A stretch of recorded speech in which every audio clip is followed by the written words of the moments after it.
Good afternoon. I'm Don Compton. Can you fire this? Thanks. Doug, that was lovely. Thank you. I had a bit of a moment this morning in my room, and I really hadn't had one yet. I was reading over my slides, and I started bawling. So I decided I'm going to read something to start, and if I can get through this, I'll go on. This is my first slide. Beautiful, isn't it?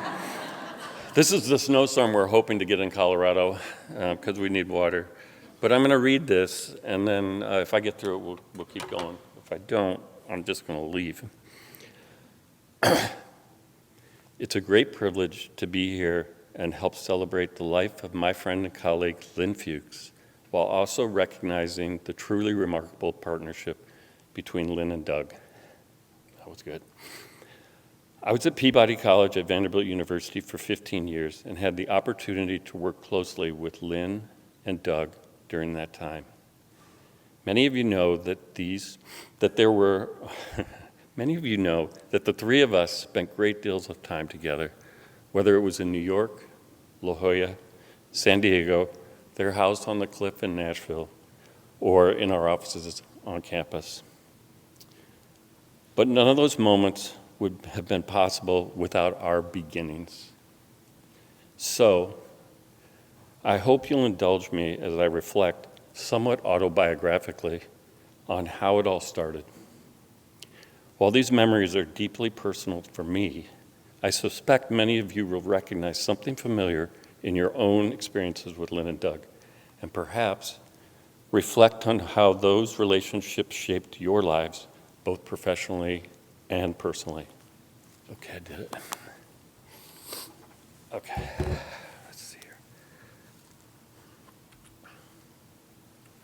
So this is working with Lynn and Doug, science, collaboration, and a remarkable friendship, a tribute to my friend, colleague, and mentor.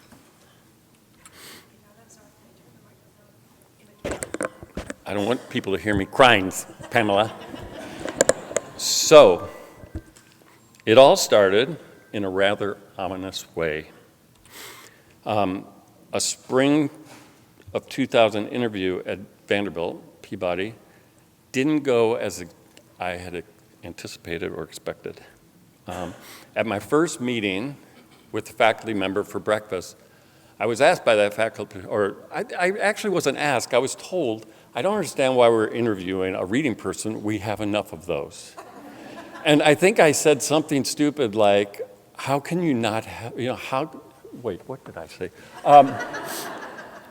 Really, can you ever have too many reading people? The interview went okay, I thought, until I spoke with the chair at a dinner interview, just myself and the chair. And it was interesting in that chair started to talk to me about other jobs I should apply for. I kid you not. So at that point I was like, okay, I got a dinner, and I've got some ideas on where I'm gonna be going next. But I think without Lynn and Doug, I have no idea what happened in the room when my case was brought up, but I was hired, and I'm pretty sure that Lynn and Doug had a very strong voice in that hire, and I thank them. Thank you, Doug, for that, for giving me the chance. But things got better, and they got better fairly quickly. So I had just come on as faculty, and OSEP launched, and I'm glad Renee's here. Where's Renee? Yep. They launched an initiative to focus on identification of children with learning disabilities. And they created the National Center, a research center on learning disabilities, NRCLD. This effort was initiated in response for calls to improve how we diagnose and identify kids with specific learning disabilities and a movement away from the IQ achievement discrepancy and the weight to fail model. Without going through all of these, the focus was on RTI, response to intervention. There were parallel funding opportunities through OSEP and through NICHD. And one of the hallmarks of the OSEP initiative was to fund a center. And So NRCLD was established as a joint project with researchers from Vanderbilt and Kansas. I'll tell you, the Vanderbilt people did most of the work. The Kansas people took the credit, but that's a different story. Where's Kathleen Lane? Yeah, there you go. Okay. So the center was formed to address the complex issues surrounding specific learning disability identification that arose during a summit. And the idea was to shift the focus away from IQ achievement discrepancy formulas to responsive intervention. What I want you to kind of look at is, this is the grant team. I was the only junior member. I was a brand new faculty member. And so while I wasn't a person who was steeped in sort of the systems-based research that the center really took on, Lynn and Doug, particularly Lynn, I'm not sure about Doug, trusted me to take the lead on the screening and risk portion of the grant that included a large prospective study comprised of a large first grade battery, progress monitoring, and then follow-up. And that was a big deal. That was a big deal for me. I think it was a big deal for Lynn and Doug to trust somebody who was at my stage to come through for them. Because there were other parts of the grant that they had to worry about in terms of looking at responsiveness and looking at models for cutoffs and all these things. So I took this on. And this was critical work for kind of figuring out how this system would be operationalized. And to this day, I sometimes wonder why they did that. Because it probably would have been easier for you guys just to do it yourself. But it was sort of mind-blowing at the time for me. But luckily, good things happened. So what did we do? Well, we demonstrated that the precise classification of early risks for RD and dyslexia could be achieved with the area under of the curve greater than 0.9. That's massive. Nobody else has done that. We helped establish that the potential of looking at response as in terms of slope of kids' word identification fluency as a unique predictor of whether kids will become reading disabled or not. And one of the things I'm most proud of, particularly in the era that we live in right now, is this study was from 2006, and it was the first study to use machine learning to develop classification rules. And I had to go and learn how to do classification and regression tree analysis from these guys who, we didn't speak the same language, but I learned it. And so I thought it was a really cool and unique thing. And the thing we learned in the next study is it doesn't replicate very well, but still it's cool. Which I'm going to say is probably true of a lot of stuff we're going to see in AI coming up here, but that's a story for another time. So we followed up this with a second study, and it was the first attempt at trying to replicate our own models using an independent study, which does not happen very often in these type of grant situations, just because you don't have the ability to do that.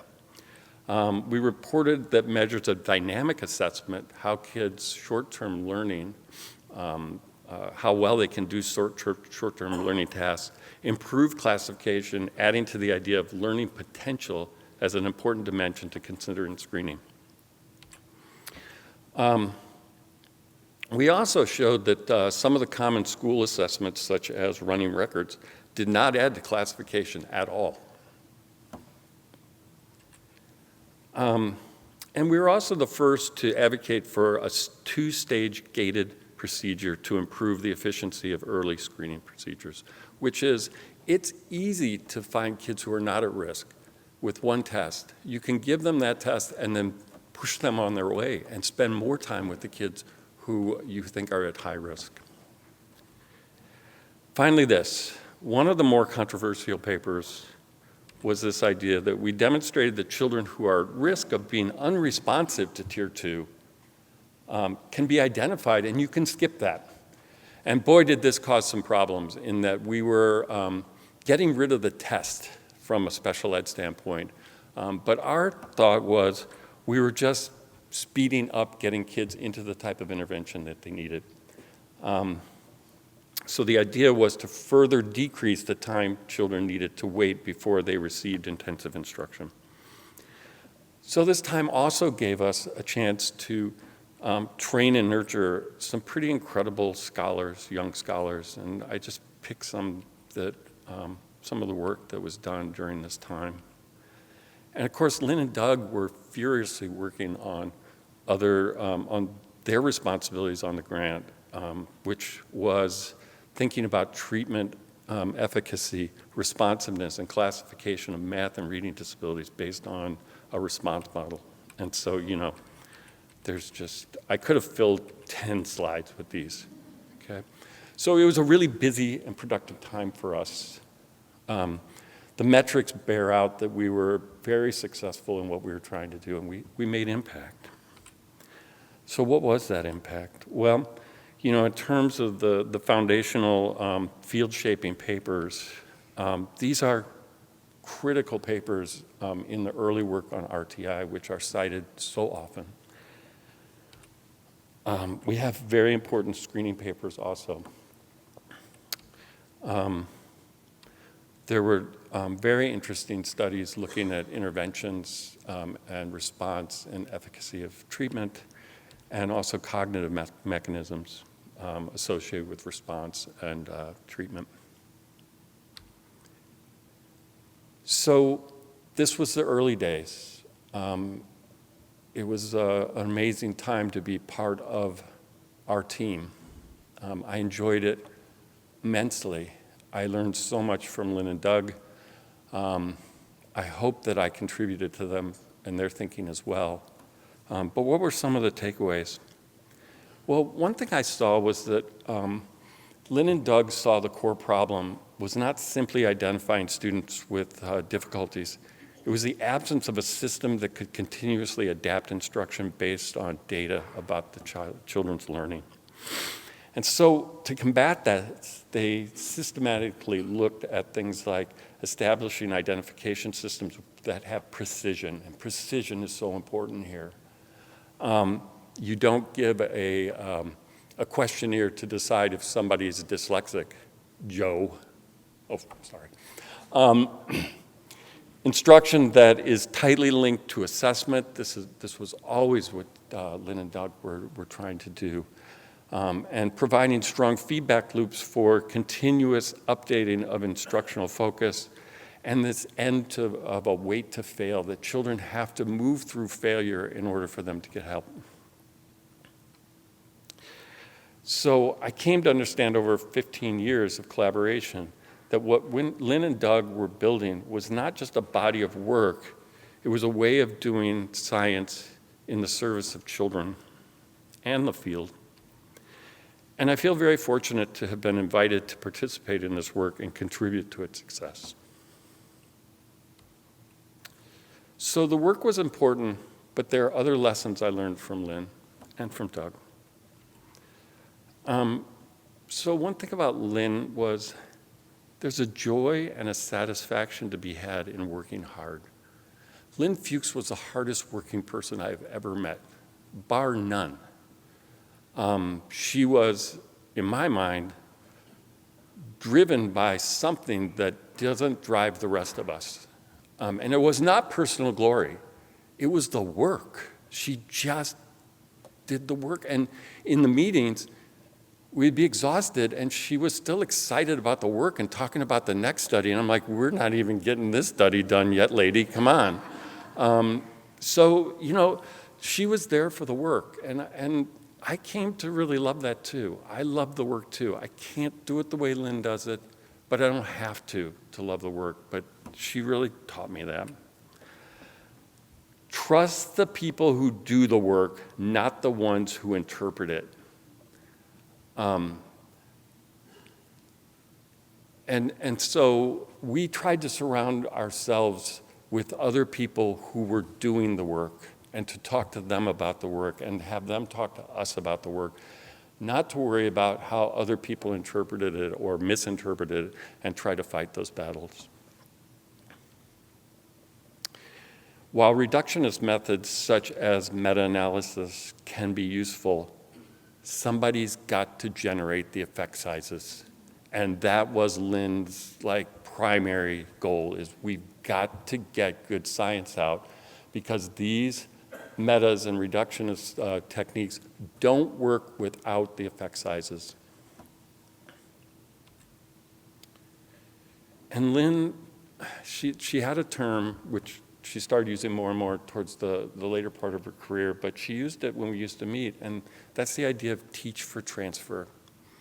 If you're going to take the time and spend the effort to teach something, have it mean something and have it transfer to other things so kids can be successful.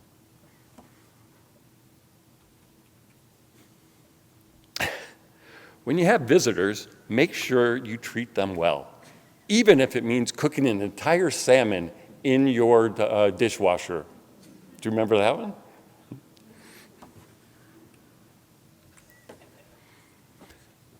There's only one way, in my mind, to ensure data quality, and that is the Fuchs way. The Fuchs way now has perpetrated through much of special education, and now more than that, by people who were trained how to do it. It's a very, very cumbersome way of training people, making sure data is collected, checking on that data collection, double scoring, double entering, checking reliability, all these things that I am amazed when I talk to colleagues and I hear what they do with data, and I think, oh, they need to go work for the Fuchs for a little while. This is my favorite. Never put off doing something until 9 a.m. that you can do at 2 a.m.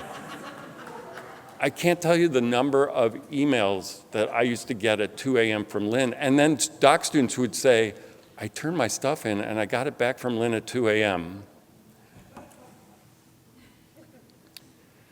So my parting thoughts. Lynn was one of my most important thinking partners.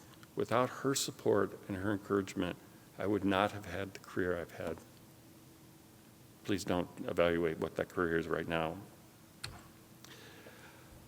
Lynn's mentorship during my time at Vanderbilt, she volunteered to be my mentor, which I'm not sure why she did that, but I appreciate it. Meant I always had one of the most influential people on campus in my corner. I can't tell you how important that was as I was trying to learn how to negotiate what is a complicated system at Peabody College, in that there are many, many stars and just a few of us regular soldiers, and trying to fit in with that takes time and takes learning, and Lynn always was willing to help me with that. Once I moved on from Vanderbilt, I tried to apply the lessons learned from Lynn to my own professional conduct and my approach to our trade. And the lessons were well learned, and I relied on them often. To this day, I miss running into Doug and Lynn at conferences and various gatherings and spending hours catching up and, quite frankly, gossiping and figuring out what's new, what are we working on, where are we going, what should we do next. But most importantly, I just miss Lynn. Thank you.